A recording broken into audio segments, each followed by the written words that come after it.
de Shemot, on voit beaucoup de inyanim au sujet du bitachon.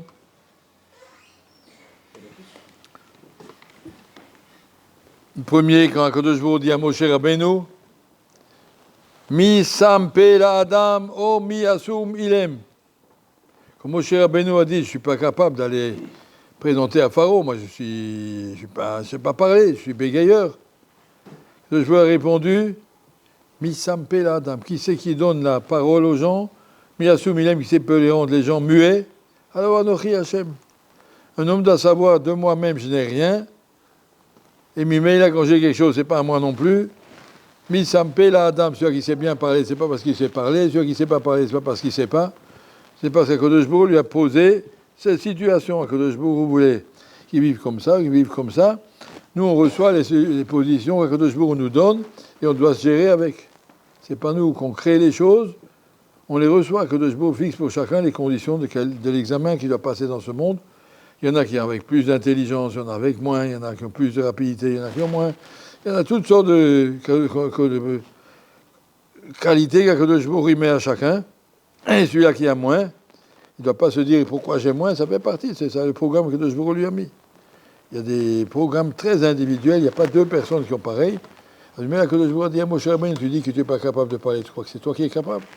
Même si tu crois que tu es capable, c'est pas toi. Si on est entièrement dans les mains d'Akadosh Baruch Hu, alors on n'a pas de question. Si Akadosh Baruch Hu dit va le faire, tu vas le faire. C'est déjà une première nekuda, un point important.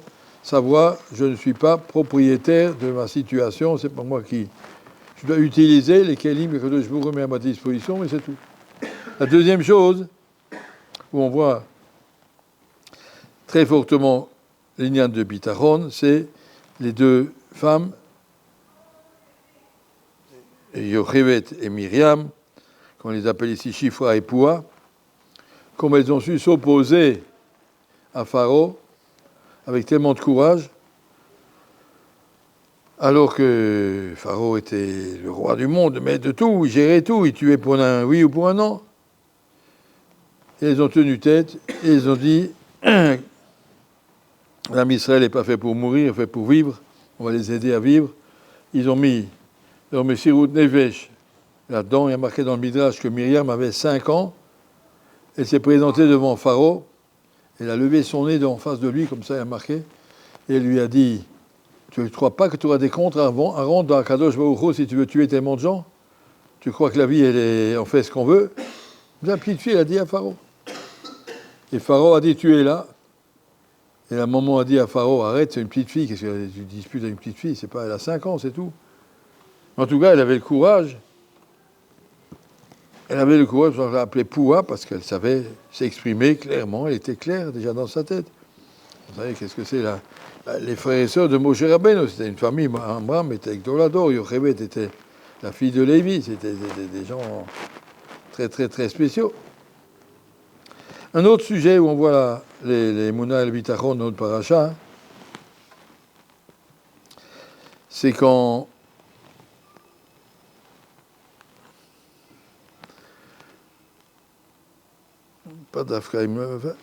Moshe Rabbeinu arrive au puits, et il a vu que là-bas, les bergers de Midian ont jeté les filles de Yitro dans l'eau, parce qu'ils avaient mis un chérem, parce que Yitro avait démissionné, il était le chef de l'église du village, et puis il a démissionné, il a dit c'est votre religion, elle n'est pas vraie. Donc ils l'ont mis en chérem, en anathème, et ses enfants aussi. Et donc quand ils arrivaient là-bas au puiser de l'eau, ils les ont jetés dans l'eau, et Moshe Rabbeinu est venu, il a sorti les filles, et il a donné à boire, il a marqué à tous les troupeaux du village. C'est vrai que vous êtes méchants, bêtes et méchants, mais c'est pas une raison. On ne va pas répondre à la méchanceté par la méchanceté, on va vous donner à boire aussi à vos moutons, Moshe Rabbeinu. Il a donné à boire à tout le troupeau. Savoir que si on veut gérer le problème des ennemis, Imrev sonacha achileu lechem. Si ton ennemi a faim, il marqué donner du pain. À travers la bonté, ils se rendent compte que finalement, on ne leur veut pas de mal. Et peut-être, ça c'est ce que je vous voulais de nous. C'est une des tout à fait, je n'ai pas dit que c'est toujours ça, mais C'est ce qui a marqué dans le Passouk sur Moshe Rabbeinu. Il a donné à boire à tous les moutons du village. Pas seulement à ceux de Yitro, de tout le monde. Un autre sujet encore de Bitachon, c'est à la fin de la paracha, quand la situation s'est beaucoup aggravée, après que Moshe Rabbeinu soit venu faire une première demande à Moshe Rabbeinu, la situation est devenue très grave. Pharaon a décidé d'interdire de donner de la paille, il a fait qu'ils se débrouillent, trouver la paille eux-mêmes. Il frappait tous les Juifs quand ils n'arrivaient pas à fournir la quantité exigée des briques. Et Dathan et Abiram sont venus chez Moshe et ils ont fait une manif. C'est pas normal, c'est toi qui nous as embrouillés là-dedans, qu'est-ce que tu fais? Et Moshe Rabbeinu demande à Kadosh Baruch Hu, Hachem lui a dit, laisse-moi faire, je sais ce que je fais. Je sais très bien que c'est devenu plus dur, mais c'est comme ça qu'on arrivera à la Yeshua. Ne crois pas que Kadosh Baruch Hu, il sait pas, il sait tout. Un juif qui vit avec Emouna, avec Bitachon, il peut prier à Hachem, mais pas se poser des questions. Il ne pose pas de questions. Pourquoi c'est la maréot à la mazé, on ne pose pas de questions. On ne demande pas, on peut prier. On demande à Kadosh Baruch Hu, sauve-nous de là, fais-nous aie pitié de notre situation. Ça, on peut demander. Demander Midat HaRachamim. La tfila, Kadosh Baruch Hu attend la tfila, mais il ne demande pas qu'on pose des questions et qu'on s'interroge. Mais qu'est-ce que ça veut dire? Pourquoi c'est comme ça? Le Jbourou, il sait tout, il sait mieux que toi. Ça doit être notre optique chaque fois qu'il y a une difficulté sur la route. Surtout pas oublier que le Jbourou, il le sait aussi bien que toi. Et un monsieur qui était dans l'écran, il avait très soif. Il a dit une chose, je suis sûr, c'est que le Jbourou, il sait que j'ai soif. Donc s'il sait, quand il voudra, il me donnera. En tout cas, c'est pas situation qui vient, c'est le jour qui m'a fait ça. Alors, je peux lui demander, je peux lui supplier, mais je dois savoir que je ne peux pas poser de questions, mais c'est pas juste, c'est pas normal, qu'est-ce que j'ai fait? T'en sais rien, toi, ce qui est normal, ce qui est juste. Le jour, il sait ce qu'il fait. Être clair là-dedans, avoir notre Ashkafa clair, chez Viti Hashem, le jour, il est Melech HaOlam.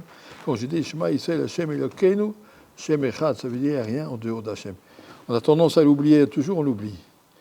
Chaque fois qu'il y a une difficulté, on se débat comme un petit chat qui tombe dans l'eau. C'est pas comme ça. Apprendre à garder la tête claire et rester en face de la Hashgacha d'Akadosh Baruch Hu, ça c'est notre travail. Shavuot Tov U'Mevorach.